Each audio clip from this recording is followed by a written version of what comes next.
جی ناظرین، وقفے کے بعد ایک دفعہ پھر آپ کو خوش آمدید کہتے بالکل ٹھیک ہے، آپ نے اس کو انالیسس تو کر دیا، لیکن زیادہ تر ہم لوگ کیا کوئی ایسی سیاسی قوتیں، پولیٹیکل جماعتیں، پولیٹیکل لوگ، یا پھر وہ جو ابہام پیدا کرتی ہیں یا اس طرح کے بیانات دیتی ہیں، آپ کے کہنے کے مطابق آئینی طور پہ تو وہ نہیں جا سکتے، سیاسی طور پہ اس کو وہ کوئی اپنے مقاصد کے لیے استعمال کر سکتے ہیں؟ دیکھیں، سب کو پتہ تھا کہ جب سینسس کو نوٹیفائی کر دیا گیا تھا اور 51-5 کا پروسیس شروع ہو گیا تھا،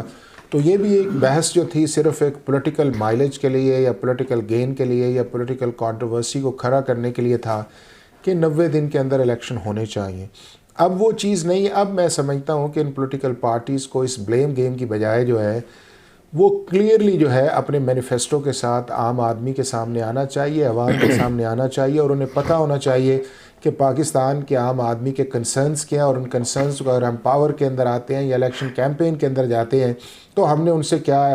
ریکٹیفائی کرنا ہے، کیا ہم نے اپنے سلوگنز لے کے آنا ہے۔ تو اب پولیٹیکل پارٹیز کو اس طرف جانا چاہیے، اب الیکشن کی ڈیبیٹ کے اندر نہیں جانا چاہیے، اور یہ معاملہ جو ہے سپریم کورٹ میں ڈیسائیڈ ہو چکا، اور پاکستان کی ہسٹری میں پہلی دفعہ سپریم کورٹ جو ہے وہ ڈیٹ کے معاملے میں آئی ہے، لہٰذا اب اس پہ بات کرنا جو ہے میرا خیال ہے کہ وقت ضائع کرنے کے مترادف ہے، یا ایک کنٹروورسی کو جس طرح آپ کہتے ہیں کہ نیسیسریلی ڈریگ کرنا ہے۔ 8 فروری سے آگے جو ہے 1 گھنٹہ بھی الیکشن جو ہے وہ اب نہیں جائیں گے۔ بیرسٹر صاحب بالکل ٹھیک بات ہے، الیکشن ہونے چاہیے، 8 فروری کو ہونے چاہیے۔ آپ نے جو منشور ہے، پولیٹیکل جماعتوں کے منشور ہوتے ہیں، اور منشور کسی جماعت کا دیکھیں وہ بہت اچھا ہوتا ہے، عوام کی خواہشات ہوتی ہیں۔ اگر اس منشور میں کہا جاتا ہے کہ خواب لے لو تو خواب ہر کوئی خریدتا ہے، تعبیریں بھی ساتھ ہونی چاہیے۔ اس الیکشن سے جڑی جو امیدیں ہیں وہ یقین دانی کی طرف،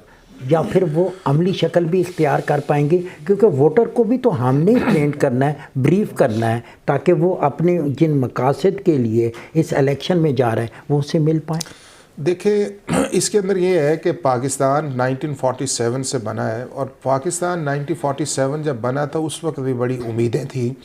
اور انہی امیدوں کی بنیاد پہ بنا تھا کہ ہم اس ملک کے اندر جو نیا بنے گا ایک نیا نظام لے کے آئیں گے، انصاف ہوگا، رول آف لا ہوگا۔ بٹ بدقسمتی کی بات یہ ہے کہ 47 سے لے کے آج تک ہم ان چیزوں پہ نہیں پہنچے جن چیزوں کی طرف ہمیں جانا چاہیے تھا، اور ہر دفعہ الیکشنز کے اندر یہ چیزیں آتی ہیں۔ لیکن اب ہوا اس کے اندر یہ ہے کہ پچھلے 76 سال کے اندر ہم اس حد تک ڈیٹیریٹ چیزوں کو کر چکے ہیں کہ اب وہ معاملہ اس لیول پہ چلا گیا ہے کہ اب ہمارے پاس کوئی آپشن نہیں ہے، جس طرح کہتے ہیں نا کہ اب نہیں تو کبھی نہیں۔ تو اب یہ ہے کہ ان جو پولیٹیکل پارٹیز ہیں ان کو پاکستان جو عوام ہے اس کے جو ایشوز ہیں، اکانومی ہے، جسٹس ہے، گورننس ہے، سوشل ویل بینگ ہے، ان کے بچوں کی ایجوکیشن ہے، اس ملک کا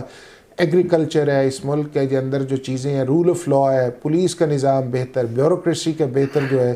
یہ ساری چیزیں ایسی ہیں جو ان پولیٹیکل پارٹیز کا مینیفیسٹو کسی حد تک تو ہے، لیکن اس امپلیمنٹیشن کے لیے آگے جانا چاہیے، اور وہ امپلیمنٹیشن جو ہے اگر نہیں کریں گے تو جس طرح عام آدمی کا پاکستان کے پولیٹیکل سسٹم پہ کریڈیبلٹی کم ہو رہی ہے اس کے اندر اضافہ ہوگا۔ اور میں یہ سمجھتا ہوں کہ شاید اب پولیٹیکل پارٹیز نے ریئلائز کر لیا ہے کہ اب ہمیں اس ملک کی بہتری کے لیے اپنے ڈفرینسز جو ہیں ان کو سائیڈ لائن پہ کر کے آگے جانا چاہیے، اور اگر آگے نہیں جائیں گے تو آپ نے دیکھا ہے کہ پچھلے کئی سالوں سے جو ملک پیچھے تھے وہ اب آگے نکل گئے ہیں۔ تو لہٰذا یہ ہے کہ ان کو ایک پاکستان کی خاطر، پاکستان کے لوگوں کے مستقبل کی خاطر جو ہے اب اس ملک کے اندر economic, judicial, governance, social well being reforms جو ہے ان کو لے کے آئیں اور ان کو امپلیمنٹ کریں اور ٹائم باؤنڈنگ کے ساتھ عمل کریں، تاکہ پاکستان کا ملک یا پاکستان کے لوگ جو ہیں وہ دنیا کے اندر ایک باوقار ملک یا قوم کی حیثیت سے جانے جائیں۔ بہت شکریہ بیرسٹر صاحب، بہت مفید گفتگو آپ نے کی۔ ناظرین، آپ نے اس گفتگو کو سنا، اب آپ کا ایک کردار ہوگا، آپ کا ایک رول ہے کہ